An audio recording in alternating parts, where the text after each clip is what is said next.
le champ magnétique diminue, ce qui induit une tension aux bornes un peu plus faible. La preuve qui est là, la tension diminue, d'accord? Jusqu'à ce que la tension, le champ magnétique ne diminue plus et reste constant. H est égal à constante, d'accord?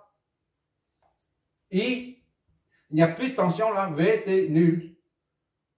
Est nul, VNT est nul, d'accord? Parce que le champ ne varie plus. Pour qu'il y ait une tension induite, il faut que le champ magnétique varie. D'accord? Et à 0,1 seconde, ça c'est pile poil à 0,1 seconde, 0,1 seconde, 100 millisecondes.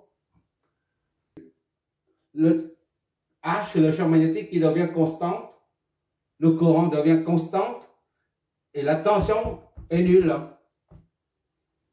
À ce moment-là, là, on regarde l'équivalent. Puisqu'il n'y a pas de tension, c'est comme si au début c'était un circuit ouvert. Maintenant, il n'y a plus de tension. C'est comme si un circuit court-circuité. La bobine est court-circuitée à ses bornes. D'accord? Parce qu'il n'y a plus de tension. Puisqu'il s'agit d'un court-circuit, le courant est maximal. Tu vois bien ici, là, court-circuit à 0,1. Et le courant est marqué. D'accord? On est en train d'expliquer, on est en train d'essayer de voir la corrélation entre les graphes et le phénomène physique qui se produit aux bornes et au sein de la bobine. Et qu'est-ce qu'il nous reste? Oui, ça, pourquoi ça se trouve, hein? Le maxi local négatif, là, se trouve déjà encore un autre truc. Et maintenant, oui, c'est ça. Pourquoi ça se trouve en bas, là, ici, là. Le taux, c'est que après, là, on a un 0. Là, c'est moins. Pourquoi ça ne monte pas ici, là, par exemple? 0 ici, et ça remonte, par exemple. Pourquoi ça ne remonte pas, mais ça descend? Qu'est-ce qui empêche, là? Il n'y a pas d'ouverture, il n'y a pas de fermeture. Si on ouvre, on a dit, si on ouvre ou fermer, au début, si on ferme, il y a la polarité qui est plus et moins. D'accord? Si on l'ouvre, le champ magnétique s'inverse. Ça devient plus et moins ici. Voilà. S'inverse. À condition qu'on ouvre l'interrupteur. Ici, il n'y a pas d'interrupteur. Et là, pourtant, la tension devient négative. Comment ça fait? Qu'est-ce qui conditionne la polarité du champ, de la tension? C'est-à-dire, la tension est conditionnée, la polarité de la tension aux bornes de la bobine est conditionnée par quoi, en fait? Par le taux de variation de ça, du courant. D'accord? Au début, le taux de variation est positif. Ici, il y a là dINT sur dt est positif. Et après, ici, dINT sur dt est nul.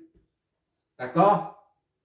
Et enfin, ici, alors, c'est qu'il y a un point d'inflexion quelque part.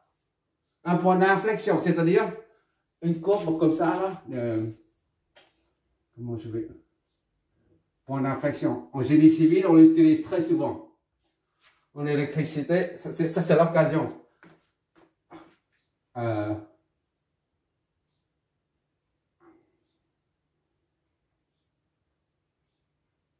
Voilà.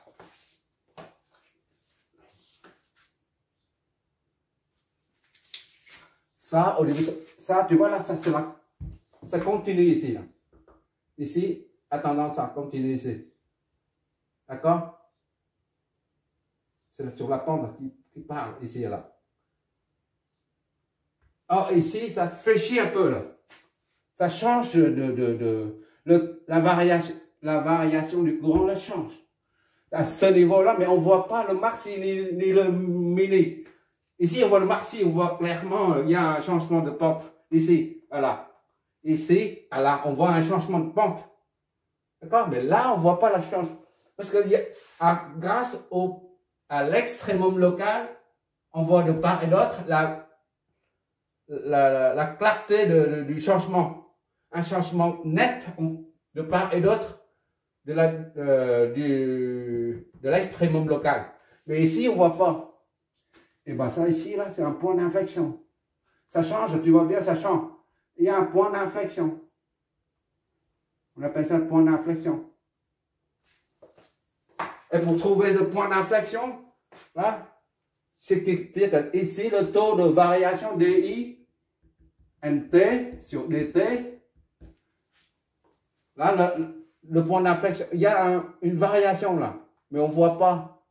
Et ça s'exprime par ça. Pour voir ça, il faut utiliser la dérivée seconde. Il faut que la dérivée seconde de ça s'annule et on en déduit l'abscisse, c'est-à-dire le point T. Le point où ça s'annule. La dérivée seconde de INT. INT. S'annule. La dérivée seconde de INT s'annule. Ça nous donne le temps T, l'abscisse T. Ou ça s'annule. D'accord? On va vérifier ça. Et normalement, ça doit tomber sur ça. Sur l'extrémum local. On va faire une dérivée. C'est l'occasion pour. Comment on va faire? Dérivée seconde de I. Voilà. I. T'. Il est où? I T'. I T', c'est là. D'accord? Et on a remis en haut. Maintenant, on va faire la dérivée seconde. J'efface tout ça. Pour trouver le point d'inflexion.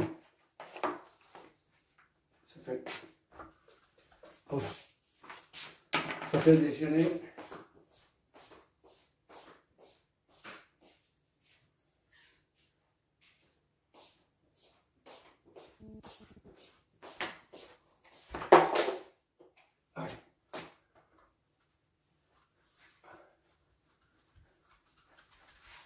Désolé, je n'ai pas fait de dérivée du point d'inflexion pour trouver parce qu'en génie civil, pour prévoir le flambement, le côté d'un poteau soumis à un effort axial, elle se met à se flamber. Elle se flambe. Le flambement, c'est grâce à ça, on en déduit. Là, on va l'appliquer ici. Voilà. Bon, le dérivé premier qui est comme ça. Je reprends. 2, E.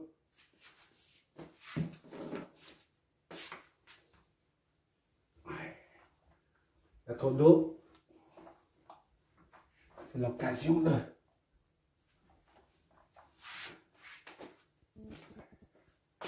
I, NT, c'est la même chose que IT, d'accord? Ici, c'est IT. INT prime est égal à 2 fois E moins 10T, 1 moins 10T. D'accord?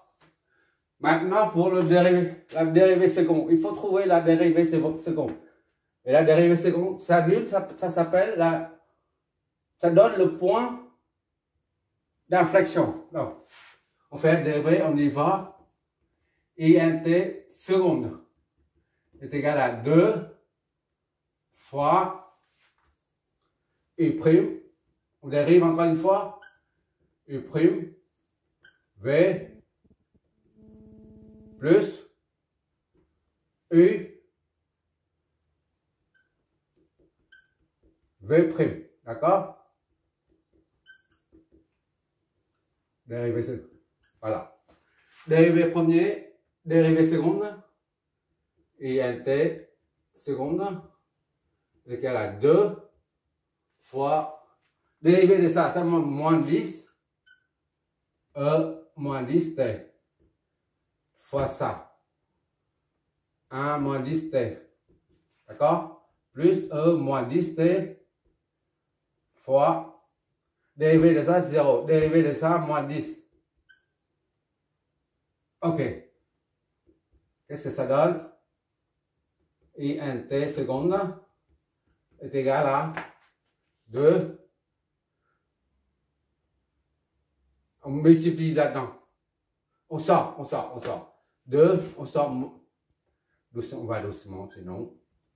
Moins 10 T. 1 moins 10 T. Moins 10. E moins 10 T. Voilà, on va doucement. Ça donne. On met ça en facteur.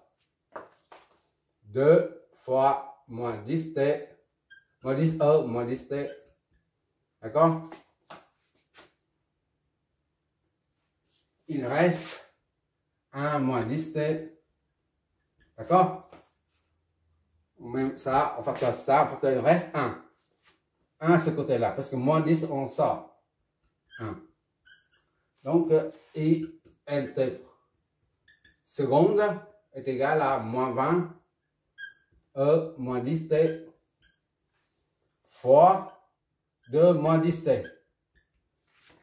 On annule ça pour avoir l'abscisse du point d'inflexion. INT s'annule. Ça ne peut pas être nul quelque part ici, seulement à l'infini. Mais non, on n'a rien à faire à l'infini, d'accord? Donc ça ne s'annule pas. Il reste ça à annuler. 2 moins 10T est égal à 0, soit T est égal à 2 sur 10. 1 sur 5, ça fait 0,2. Donc là, on tombe sur 0,2 comme tout à l'heure. 2 secondes. D'accord? C'est le point d'inflexion T. Ah, j'ai pas dû effacer les deux graphes. Je reprends ici. Ça, c'est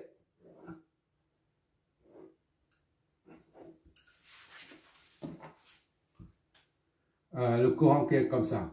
Voilà. V1, I et V1, V2. V1, pas comme ça. Le 0,4. V2, c'est 0,4 aussi. Il part comme ça. Voilà. Ici, on a 0,1. Le maxi là est 0,1. Ici, c'est 0,1 qui est là. Voilà. 0,1, il part comme 1. Ça annule ici. Et ça remonte. On a dit. Et 0,2, lui, il se trouve ici. 0,2 là. D'accord? C'est le maxi local en bas là. Ça, c'est 0,2. 0,2. C'est le point d'inflexion qui est là.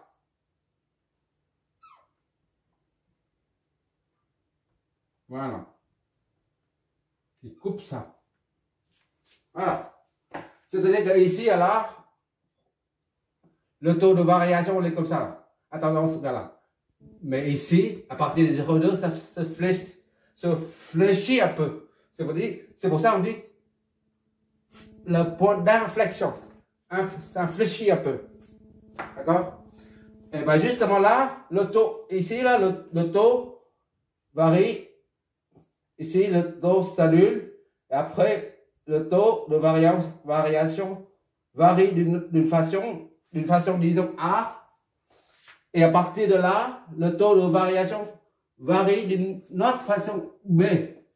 C'est la raison pour laquelle le champ magnétique réagit et la tension varie d'une autre façon. Tout à l'heure, ça descend, maintenant ça monte. Tout ça, on peut trouver ça, on explique ça grâce au point d'inflexion.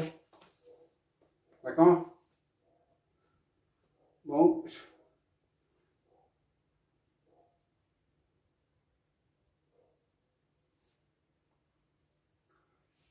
Bon, c'est terminé. Merci d'avoir regardé la proche.